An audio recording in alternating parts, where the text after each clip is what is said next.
You actually support terrorists, okay? He's not the problem. You're the fucking problem. Look in the mirror. And by the way, for every Democrat that's gonna fall in line like a little fucking cuck. And he's almost always on the left lane. He's like at least at the speed limit or 10 above. You know what I mean?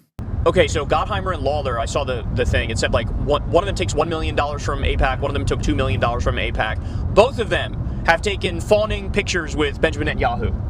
Right. So, like, to your point, Crystal. Yeah. Like, I don't want to hear anything from these people. They can shut the fuck up fucking forever because they are terrorist supporters. What's up, y'all? So, wanted to record a video real quick on the big thing that dropped earlier today. Namely, they are, some corporate Democrats, some AIPAC Democrats decided they are going to draft a condemnation of Hassan Piker. So, well, I think in fairness, it's a bipartisan effort. Oh, it's a bipartisan effort. Okay, it's so that makes it. Gottheimer and Mike Lawler, who's a Republican. Dark woke commander Kyle Kulinski, alongside the dark woke queen, who isn't necessarily dark woke at all. I'll be honest. I think Crystal Ball is not very. It's not dark woke. I don't want to cast that on her. Okay. They're playing the most dangerous game of all. Kyle is driving under rainy conditions, ranting and raving. Okay. Yapma baba. Allah Allah. Komik adamsın. Luckily, Crystal's in the car.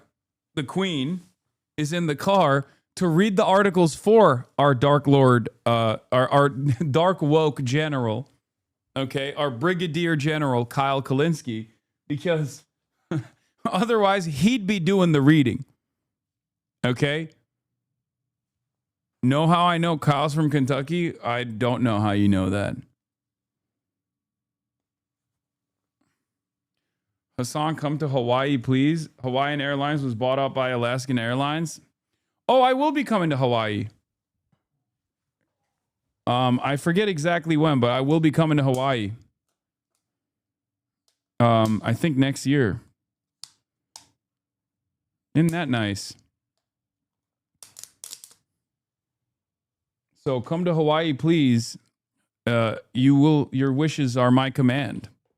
Anything but Brazil? No, I'm going to Brazil too. Yes. I'm not only going to Hawaii, but I'm coming to Brazil as well. Hawaii and Brazil. Come to Oaxaca. That I don't have any. I don't know if there's any opportunity there, but Colombia. I think I was supposed to go to Colombia. I can't remember if that fell through or not. Bro, we're global. Please don't go to Ohio. I don't have any Ohio plans in motion currently. This is, by the way, the exact same day that we learned that the Supreme Court gutted the Voting Rights Act. Yeah. That's awesome. This is also at the same time that Trump is still in this war and, going back and forth on what he says on a daily basis, threatening war crimes on a daily basis. Gas prices are going up so fast right now that the guy that tracks gas prices says his algorithm is broken and he can't keep up with it. So that's happening. Yeah. So do you have the text of it? I do. Yeah, so give everybody a taste of how ridiculous this thing is. So this is what our elected representatives, these particular elected representatives, are spending their time on. Whereas Hassan Piker, a prominent online streamer, has often used anti-Semitic rhetoric, including expressing support for Hamas, a designated foreign terrorist organization. Whereas in August 2019, during a stream on Twitch, Hassan Piker stated that America deserved 9/11. Whereas Hassan Piker referred to Orthodox Jews as inbred. Whereas Hassan Piker downplayed sexual violence. This is one that really bothers me the most, actually. Committed by Hamas, a designated foreign terrorist organization, against innocent civilians on October 7, 2023, stating, quote, it doesn't matter if effing rapes happen on October 7th. Yeah, like, so that dishonest. doesn't change the dynamic for me. His point was that doesn't mean genocide is okay. Even Exactly. If, that's what he's saying. And here's the thing is, I mean, the whole thing, and it just proves the point of why it was so important and brave, the work that people like Ryan did in exposing the fact that the limited evidence that there is, the lack of evidence of what was claimed, which is systematic as a weapon of war, rape and sexual violence being used on October 7th. There is not evidence of that. And it's not an accident that they pushed that.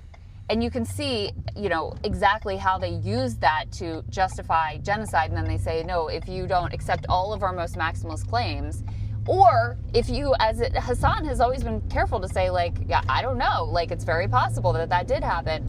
And what he said in this quote is, even if it did, that doesn't mean that it justifies horrors in response to that, which is just, I mean, that's a very basic moral statement. Anyway, the last one here is... Well, wait a second. Didn't they have to retract the article? They Wasn't there like this huge article? Yes. So this was Screams Without Words in the New York Times. And the person who wrote it turned out to be like in the fucking IDF or something like that, right? If I'm trying to remember the details off the top of my head, but there was like this big scandal about how basically compromised the person was who wrote it. That this was literally just like war propaganda, like atrocity propaganda. They pulled up someone who had like next to no reporting experience, who was, you know, had a background of bias, and I think had been previously in the IDF, if memory serves. But if you look at the details too, they had to retract some significant parts of their claims because it was contradicted by their own prior reporting. See? Yeah. It was so flimsy what they offered there that the New York Times, like, main podcast, The Daily, refused to do an episode on it because they thought it was so weak. And then one of the people who was quoted in it retracted their claims. There were, like, it was a mess. But they didn't retract the article. They really should have. It just now has parts of it that were taken out, long editorial notes, etc. So, yeah, and I mean, this has always been this very, it's one of those things where you feel like an asshole for being like, you know, there isn't evidence for this mass rape claim, but you can see now why it was important, because they really did use that as like, this is why it's justified anything Israel does, because these people are barbarians, they're monsters, they're animals, they're not really human. That's what they want you to see, is that there's no negotiating with these people. Like, this is what you have to do. So anyway, it was really noteworthy to me that was in there. It's also like the fake claim that there were 40 beheaded babies. Yes, and exactly, that they found like babies in ovens. That was just literally lies. Yes. Directly from the IDF. They were lying specifically to set the table to start carpet bombing innocent people, starving people to death, and again, to your point, to turn around and say, look, these people are monsters. There's like, we have no choice but to do this. Yes. And like everybody who went along with that has the blood of innocent Palestinians on their hands. Yes. And that's what these fucking assholes are doing, is they're trying to, like, you know, spread that same sort of atrocity propaganda and make it so like Hasan is untouchable. Somebody made a good point. They were like, the goal here is to make it so that like he gets shunned out of mainstream politics now, because he sort of like was able to sneak into mainstream politics in a way by being interviewed by all these like big publications and shit. Yep. And they're basically trying to like make it so the pod save guys are like, oh, they won't touch Hasan again, and Hasan won't be invited on like the mainstream podcast anymore. That's the goal. That's what they're trying to do here. Yeah. Well, and let me just read this last one. Yeah, go ahead. And then and then we can talk more about that. But the last one is, whereas Hassan Piker has expressed support for Hamas on multiple occasions, including on April 14, 2026, stating Hamas over Israel every single time, and doubling down on claims in multiple media appearances that Hamas is 1,000 times better than Israel. Okay. I mean, I see no problem with that. And also, by the way, he's literally doing math. That's the point, is the math. Where, how many people died on October 7th? Let's say 1,000. And how many people died? Let's say minimum 70,000 in Gaza, but I think the actual number is like 200,000. Okay? Yeah. But he's doing math. He's doing math. He's saying mathematically the IDF is worse. Well, and look at all the countries that Israel attacks. I mean, yeah, they're doing multiple genocides. They're in Lebanon now doing a genocide. Nation does not remotely, they're not in the same plane whatsoever as this, like, you know, this group Hamas and whatever. Anyway, and the worst part of it is, just think about Gottheimer in particular, who is one of the foremost defenders of genocide in the country, certainly in the United States Congress. Yep. And you are going to lecture us on morals? You're going to condemn Hasan when you are using your power as an elected representative to run cover for and support and arm and fund and back relentlessly a genocide? Like, that is what's so disgusting about this. And I'm so sick of, like, we're in, like, week 4 of the Hassan Piker discourse. I keep telling myself, like, I'm not going to talk about this anymore. But they just keep going. Fox had that stupid graphic that was, like, all the Democrats that are associated with Hassan Piker, which I would have been very offended if I was him, because it said that Rahm Emanuel was associated with him. It's like, what is this slander? This is outrageous. It's because he said he would do his show, I think. That's why. Yeah. That's why they and put Gavin him on Newsom there. was in there, too. I'd be offended Because by he that said he would too. do his show, too. Yeah. But, okay, so Gottheimer and Lawler, I saw the thing. It said, like, one of them takes $1 million from AIPAC. One of them took $2 million from AIPAC. Both of them have taken fawning pictures with Benjamin Netanyahu. Right. So, like, to your point, Crystal. Yeah. Like, I don't want to hear anything from these people. They can shut the fuck up fucking forever, because they are terrorist supporters. I do love that he's still, like, he's got backup here, but he's still one-handing it, because on the other hand is his microphone that he's holding up. For Kyle, there always has to be an element of danger. That's how he likes to live. You actually support terrorists, okay? He's not the problem. You're the fucking problem. Look in the mirror. And by the way, for every Democrat that's going to fall in line like a little fucking cuck. And he's almost always on the left lane. He's like at least at the speed limit or 10 above. You know what I mean? And support this, fuck you. You're persona non grata, and we should primary the shit out of you and kick you the fuck out of the party. Because you don't represent the base. You actually don't represent the base. When the base is like, what is it now? Like 20% of Democrats are pro-Israel? It's something insanely small. Maybe. Yeah, insanely small now. Yeah, because people see the genocide in Gaza. They see them doing mission creep and pogroms in the West Bank. They see them doing a genocide now in Lebanon as well. They see the Netanyahu dog walk Trump into this illegal war against Iran, not to take anything away from Trump himself being a warmonger and a monster. But people see that, and you're just trying to pretend like that's not the case. Yeah. And you know what Hasan said in response to this? He said what's that famous saying? I've seen what makes you cheer. It was like, I look at who's booing and I see what makes you cheer, something like that. Yeah. Yeah, it's like I welcome your hatred or something to that effect because I see what makes you cheer. Like, yeah, you support genocide, so good. I'm glad that you fucking AB. Well, the last thing I'll say about this is they tried this playbook with Zoran. Remember, there was a short Zoran, like, do you condemn Hassan Piker moment with Cuomo? Obviously, that didn't work. No. They tried it with Abdul El-Sayed in Michigan. Now he's leading. His poll numbers have just gone up. It went up. But it's not an accident. You know, especially with Abdul, the base, to your point, the base sees Israel as evil. Like, correct.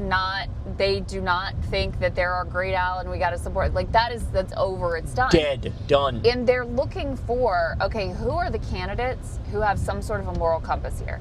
Who are the candidates who are different than what we have now? And so what they're doing with this, like, do you condemn Hassan Piker thing, is they're giving a clear dividing line and litmus test that is actually useful to people, because now everybody is saying, oh, I don't take AIPAC money, even if they're taking it under the table and through other groups and whatever. Right. Mm-hmm. They've kind of caught on to that.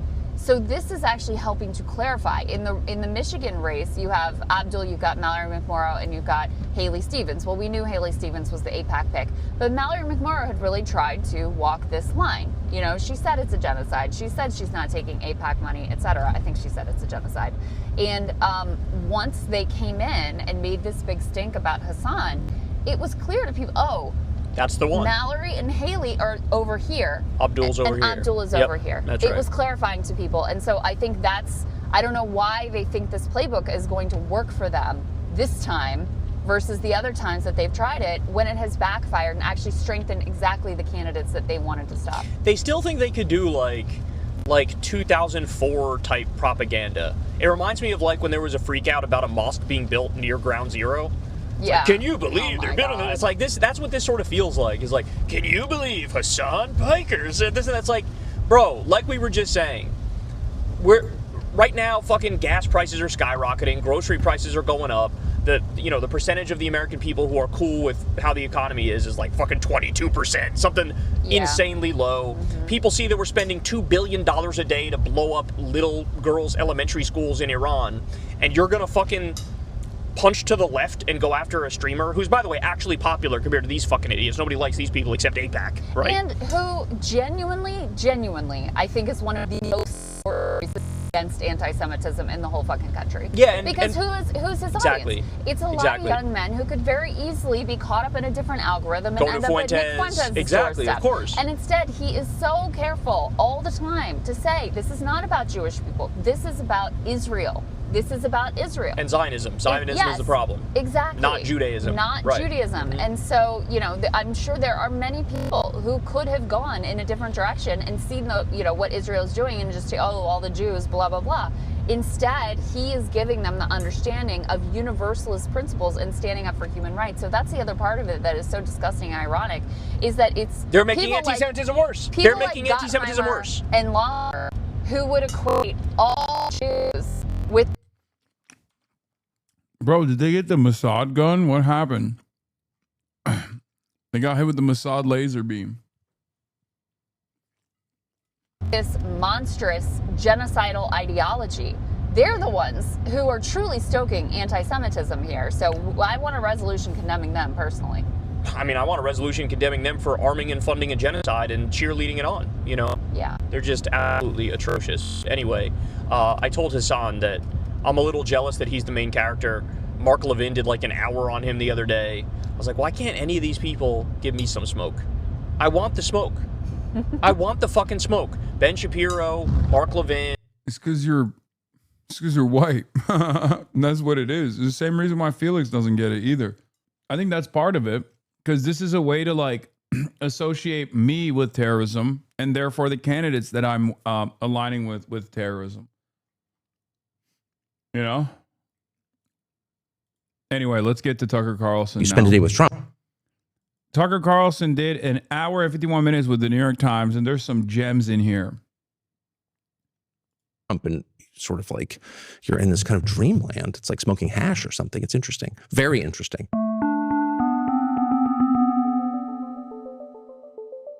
I'm Lulu Garcia Navarro, and I'm in Maine to interview Tucker Carlson. For many years, Carlson was one of President Trump's most vocal supporters. I mean, I've always agreed with Trump's policies, always. And here I am with a full-throated, utterly sincere endorsement of Donald Trump. But recently, Carlson has publicly broken with Trump. He's not only come out against Trump's decision to go to war with Iran. This is the single most foolish thing any American president has ever done. He now says he regrets supporting the president. We'll be tormented by it for a long time. I will be. And has become a vocal and influential critic of the administration. This whole thing is like dooming anyone connected to it. A man who can read the motherfucking room. For the foreseeable future, including the entire Republican Party. This puts Carlson at the center of a major battle on the right over Israel, over foreign interventions, and over the post-Trump world itself. Here's my interview with Tucker Carlson. Tucker Carlson. Thanks for having me. Why does Cenk like Tucker so much? Same reason why every Bangladeshi unk loves him. I swear to God. I think I know what the turning point is.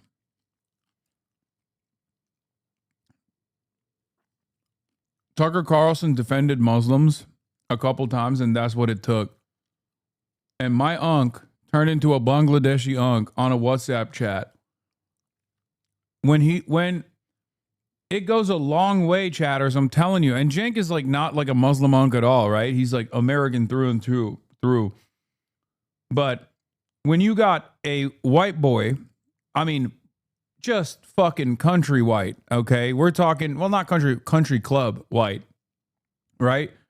Tucker Carlson is the definition of a wasp in the dictionary. When you got a guy like that, especially a guy who is not only like critical of Israel, but also defensive of Islamophobia, a guy who has been a prominent leader in the right-wing movement, come out and defend Islam and defend Muslims, it's fucking over. That played a big role, I think, in my Unk assessment. And Cenk is not even like remotely Muslim. I mean, he's Mr. Atheist, right? He's like a little bit of a edgy Reddit atheist almost, even though he has duked it out with Sam Harris for years over the Islamophobia stuff. So it's obviously important to him, right? This is like an issue. It's understandable. It's an issue that pertains to social justice. And from his perspective, Tucker Carlson coming out and like attacking Islamophobia, saying that like Israel is fomenting Islamophobia, that was huge, I think. Me. Very excited for you to be here. In Maine, we should say. Any excuse to come to Maine is always a good reason. Most people don't come to this part of Maine, so I'm grateful that you did. All parts of Maine are good parts. I wanted to sit down with you for a number of reasons. You've been at the center of conservative media, obviously, for a very long time. By extension, it's politics. And I want to get your perspective on this moment, on your evolution, your worldview. You recently made quite a dramatic break with President Trump over the war in Iran, and so I'd love to hear about that. I want to start, though, in the lead up to the conflict. You said that you spoke to the president several times about the plan to attack Iran before it actually happened on February 28th. I'd love to hear a little bit about that. Was it just you and the president in those meetings? Can you just give me a sense of what was going on there? Well, I've been speaking to him about Iran for 10 years. Right. Literally since 2016, maybe 15, because there was enormous pressure on him, as there has been on many presidents, to regime change Iran. And we know, based on our experience with a much smaller country, Iraq, that's a tall order, and it doesn't necessarily lead to a place you want to go, and it's not good for the United States. So anyway, and Trump knew that, and that was one of the main reasons, actually, that I supported him during my time at Fox News and campaigned for him. And so it was really central to my views of Trump's candidacy and presidency. And so when it became clear in June that we were starting down this road toward a regime change war with Iran, I was baffled. I was very upset, not because I have allegiance to Iran, but because I thought it would be terrible for the United States, as it has been. Worse even than I imagined. But I could see exactly where this was going, and he was under enormous pressure to do this, once again, as all presidents in my lifetime have been. So we talked a lot in June. He embarked on this effort to take out Iran's nuclear program, which was really just the opening salvo in a regime change effort. He knew that. I told him that. Charlie Kirk told him that. We did it. We got out. And then it became clear this winter in January that we were moving toward this thing that we're in now. And I was just absolutely panicked about it. Did he explain to you why he wanted to take the country into war? I mean, I'm just trying to understand the dynamics of that conversation. What was he Well, there were saying? multiple conversations. Right. I flew to Washington 3 times in the month before, 5 weeks, 6 weeks before, and met with him in the Oval Office alone, and people file in and out with the White House Chief of Staff, the Secretary of State, et cetera. Had lunch with him on one of those occasions, and then I spoke to him by phone many times on this topic, and he would begin almost every conversation with, do you want Iran to have a nuclear weapon? To which I said, well, I'm sort of opposed to nuclear weapons. I don't want nuclear weapons. I don't want Israel to have a nuclear weapon. I don't want anyone to have a nuclear weapon. It doesn't seem like a good thing. But that's not the question. The question is, what do you do about it? And that was kind of the end of the rationale for doing this. He never seemed enthusiastic about it, ever. And I would say, well, here are the potential effects of this. Obviously, the geography of Iran being the most important fact of Iran. Iran is not a military power, it's an economic power. That was obvious because it controls the greatest span of coastline along the Persian Gulf, which is the source of a fifth of the world's energy, et cetera. All well known now and well known to him then. And he, I think, perfectly understood the consequences. But why was he taking your calls then? Because if he knew your position and he understood the perils, I mean, was he trying to convince you to back the war? No. He made no effort to convince me at all, other than to say it's going to be all right. Everything's going to be okay. And I just didn't feel that way. None of this, I should say, was about Trump or my relationship with Trump or my feelings about Trump. I don't trust Tucker at all. But I think this stuff is very believable. Him having numerous conversations with Trump around Iran, I totally believe it. And especially Donald Trump turning around and going, nah, everything's going to be all right. That has been reported on, okay? That has been reported on extensively, and I 100% believe that that conversation took place like that. Exactly like that, where he was like, nah, it'll be fine. That is literally Trump's modus operandi. That's his MO. He just goes, oh, you think this is going to be a cataclysmic sequence of events that will destabilize the entire planet? No. It'll be fine. I don't understand why he cares about Iran. Two reasons. One, at this point, I think Tucker Carlson is somewhat of a Pat Buchanan-style isolationist, right? Which is ironic because for many, many years, he shit on Pat Buchanan. Now, do I believe that Tucker Carlson's main reason for supporting Trump's political rise was his impression of his opposition to the war in Iraq and a new war with Iran? No. I don't believe that. I don't believe that. He's lying about that. He's a grifter. That is retconning of history. However, I do believe that he was telling Trump not to wage war with Iran because anyone with like 3.5 brain cells could see exactly how the situation was going to unfold. We knew it. And I don't think I'm necessarily smart. I don't think I'm a particularly intelligent person. I think I have just common sense, right? So Tucker Carlson most likely understood that waging war at with Iran at the behest of Israel would be unbelievably bad for America's geopolitical power posture, America's like political future, America's capabilities of force projection. It would play a role in the death of American empire. Tucker Carlson loves the American empire. Or his hair color or anything like that. I just didn't want the United States to go to war with Iran. And my strong feeling by the end of those conversations, which was the last one was probably a week before it began, the war began, was that he felt he had no choice and that he was resigned to it. He was unhappy about it. He didn't seem enthusiastic at all. There was no effort to say, once we do this, the United States will be at peace, we'll be safe, we'll be more prosperous. There was none of that. Zero. I mean, you speak to many people in the administration, and I'm just trying to understand the fault lines over this. I mean, who was for the war? Who was against it while all this was being discussed? I mean, I'm guessing to a certain extent. I do talk to a lot of people there still, but I don't work there, so no, I don't. Sure. It's hard to really know. There are people with a long record of making bellicose noises about Iran. They still work there. So specifically the Secretary of State / National Security Advisor has, said for many, many years, Iran is the greatest threat we face, which is a ludicrous statement, but has talking said about Marco Rubio. That'd be correct. But that said, I didn't hear a single time from anyone, including from the Secretary of State himself, who I spoke to about this, any enthusiasm for doing this. My strong impression, and I could be wrong because I don't work there, is that no one in the building was pushing for this, at least overtly, that all the pressure was coming from outside.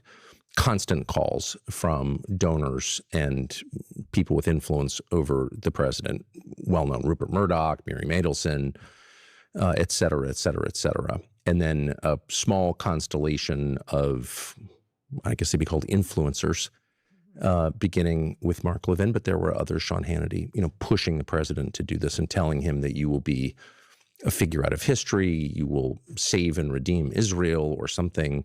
I think that was the case they were making. And I didn't hear of anybody making the case that this would be good for the United States. I don't think that was ever a conversation.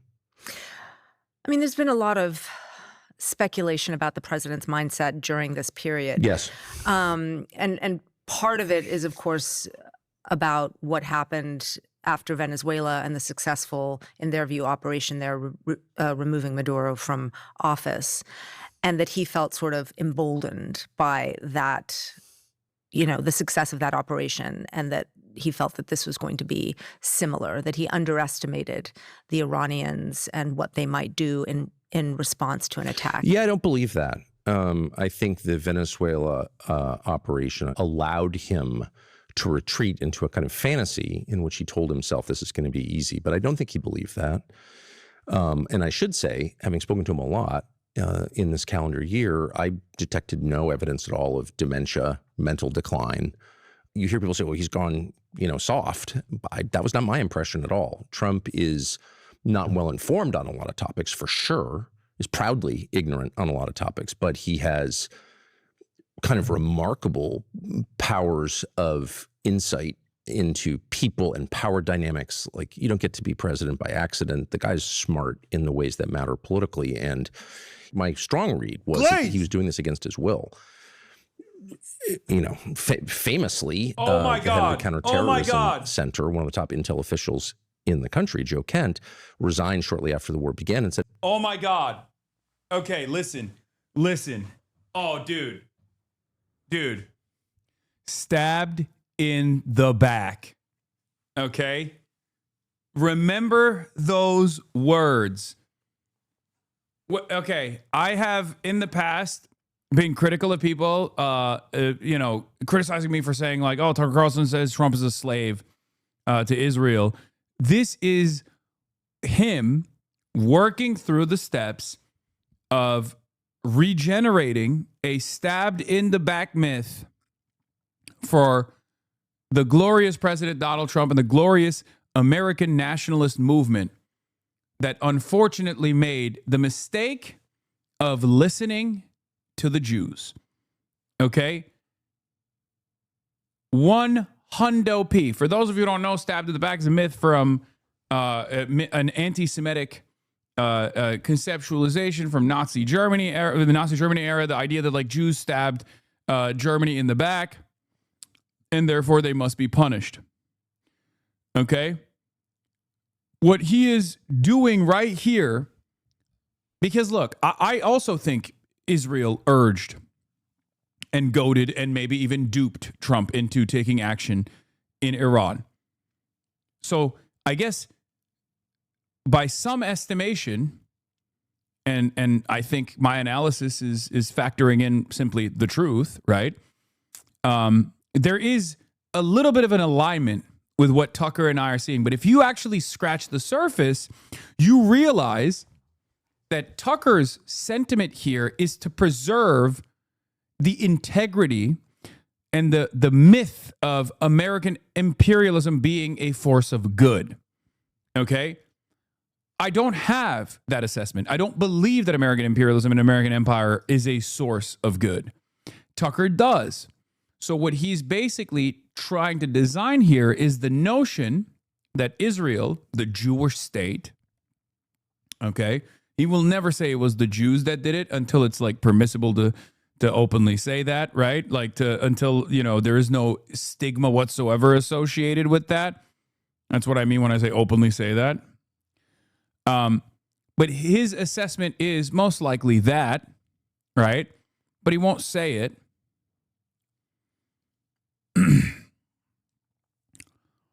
But it's very clear that Tucker Carlson is trying to create this idea that not only in Iran, but also in Iraq as well, if you listen closely to what he says, that Israel was the one that manipulated the American administrations, both in the past and currently, into taking action that they did not want to take. The idea that Donald Trump reluctantly waged war with Iran is wrong. It's just wrong. He was not reluctant to wage war with Iran. The most charitable interpretation of actual events that took place is that Donald Trump thought foolishly that it would be similar to the Venezuela operation. But he was enthusiastic about waging war with Iran. I will never believe the idea that like Donald Trump was forced, his hand was forced in the waging war with Iran. He really didn't want to do it. Same with Iraq. Americans just did not want to wage war with Iraq at all, but Israel, got America somehow to go and wage war with Iraq. Did Israel play a role in Iraq? Absolutely. It's obvious. They did. Benjamin Netanyahu came and delivered a very famous speech to Congress. Israel was very enthusiastic, no matter how the pro-Israeli side tries to make it seem like, Israel was not on board.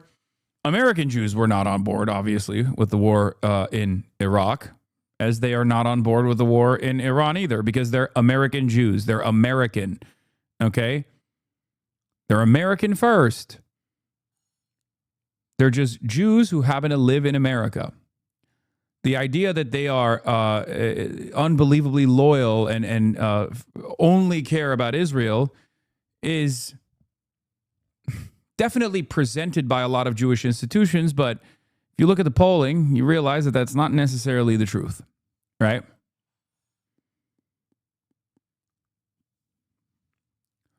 Having said that,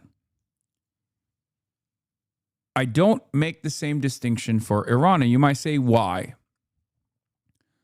Because with Iran, there is definitely a divergence in interests. Okay, has America always wanted to blow up Iran? Certainly. For 47 years. But no president has ever done so. Donald Trump, on the other hand, has been unbelievably servile and unbelievably loyal to the interests of Israel, unlike any other president, with maybe the exception of Joe Biden.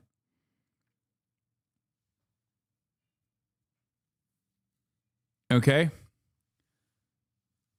With Iraq, that was events set in motion far before Benjamin Netanyahu came and delivered a speech in front of Congress. But like I'm repeating over and over again, this is important to understand. And this is something that I've been very critical of, like the Nick Fuentes of the world on as well. Their ideas, their worldview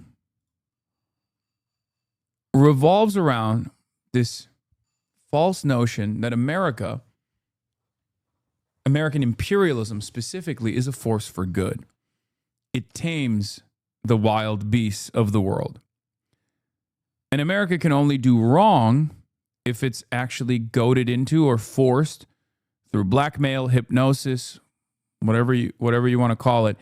Only when American leadership is forced into taking these actions. And even when the leadership takes those actions, they're actually reluctantly taking those actions. That's what Tucker Carlson is saying here. It's a way to preserve the integrity of America. It's a very nationalistic mythos. Exactly the same. That's the major distinction between my analysis of the situation and someone like Tucker Carlson's. I think this decision is connected to a series of seemingly disconnected events, all of which revolve around violence. And we need to find out more about how this happened. And he was, of course, dismissed and threatened with an F. Yes, it's a weird way to absolve America's crimes and the centrality of blame and put it back on Israel instead of both countries.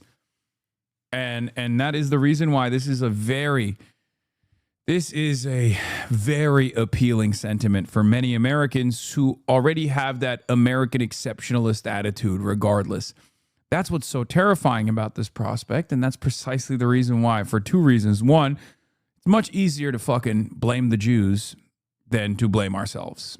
Okay? That's number one. Number two, when you do blame Israel, you actually lean into the idea that America is an exceptional country and America is not a violent country, or if America is violent, it's actually doing that violence as a necessary form of violence. And sometimes it can appear as cruel, but you simply don't understand it. That cruelty is unfortunately necessary because our enemies are far crueler than we ever could be. So those two factors make Tucker Carlson's rhetoric infinitely more appealing than my rhetoric, because you can turn around and say, Hasan hates America. His name is Hasan. He's Muslim. He's an Islamist fundamentalist. He's a jihadist. He's an Islamo-communist. All this stuff. He's so critical of America. He hates America. He says America is bad. America bad. That's all he says. Liberals align with that unbelievably reactionary belief system as well. It's not just Republicans who 100% agree with that assessment. There are plenty of liberals who agree with it too, because American exceptionalism is bipartisan. And that's precisely the reason why this kind of nefarious propagandizing is, in my opinion, from the perspective of many Americans, much easier to understand. We lay the blame entirely in the hands of Israel. And in the interim, in the short term, this might be a successful way to decouple from Israel, and maybe some people are making that dangerous calculation. But in the long term, this will not solve the problems at all. After all, if it wasn't Israel, but if it was just America directly slaughtering kids in Gaza, would that be appropriate? Because the reality of the matter is, Israel is a vestige of empire, and therefore, when Israel is slaughtering children in Gaza, we are slaughtering children in Gaza. FBI investigation, and no one kind of followed up on that. And again, I don't know the answer, but this was not a normal decision-making process. And my strong impression was that Trump was more a hostage than a sovereign decision maker in this. That's, by the way, music to my fucking ears. Okay? The New York Times saying that, when if you said those words, which are true, and we all know this to be true, okay? It is unbelievable to hear a fucking New York Times journalist say those words. Chatters, many of you only learned about Israel and the shit that it's been up to in the last couple of years. Okay? But if you've been at this game for a long time, like the idea that the New York Times would say Israel has tried to exert influence over every American president. Oh, wow. God, the permission boundaries have expanded so much.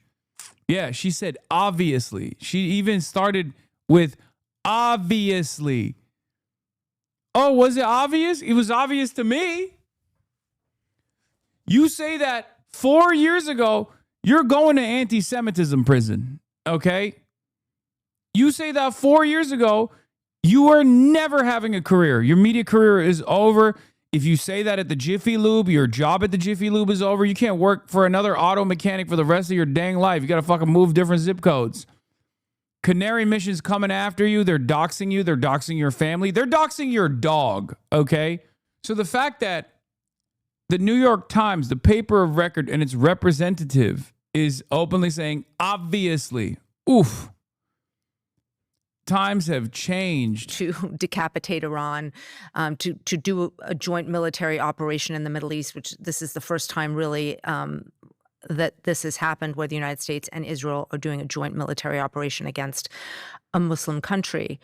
And I'm just wondering why you think other presidents didn't have that influence, because they obviously were subjected to the same pressures, the same donors, the same Bibi Netanyahu who's been there since the 90s. I mean, what do you think has materially changed that made Trump more susceptible to that influence? I mean, that's kind of the question that I would like answered. And I don't know the answer, as noted. But, you know, one argument could be, well, Trump is just uniquely weak. Okay. But that was not my perception. I think Trump obviously has weaknesses. And a lot of his posturing is compensatory, of course. I'm not interested in psychoanalyzing Trump, but that's just clear. But what was it about this moment that allowed a foreign leader to have this level of influence over an American leader? And I don't know the answer, but again, I think it's worth finding out. I would also note that, and this is not a defense of Trump, hardly, this is the single most foolish thing any American president has ever done, in my opinion. I say that with sadness. I'm serious when I say this. I think Tucker Carlson's defending Trump here. I know to the untrained eye, it looks like he's cooking Trump. But now that I've heard him expand, now that I'm hearing him expand on the idea that Trump is a slave, because when I say Trump is a slave to Israel, like my assessment is not, oh, Trump is technically blameless here, right? Tucker Carlson, on the other hand, is very clearly designing this narrative that like Trump actually didn't want to do this at all and was somehow a victim, was somehow forced into doing it. We'll see how Trump responds to this interview, too. I want to know. But many American presidents have put Israel's interests before our own. I would say the Iraq War was a very obvious example of that. I mean, he's not defending Trump. He's extending sympathy for his base. I think he's not extending sympathy, but you're right. You're right there. He's trying to maintain the base for what comes next. Cheney's office was completely controlled, and I knew almost all of them by people who were putting Israel's interests above America's interests. So I think the Iraq War was, to a great extent, a product of that. And I believe that Trump felt exactly the same way because I talked to him about it a lot. So, like, what changed about Trump? What changed after 10 years, more than 10 years, of telling us our leadership is weak, they act against our interests, they're stupid, they're foolish, they're bought off by foreign powers and by domestic donors. I mean, that was Trump's case. That was his whole pitch. That's why he got elected. To switch on something this big in the space of a few months, I mean, that bears some examination. That's all I'm saying. I want to note in 2021,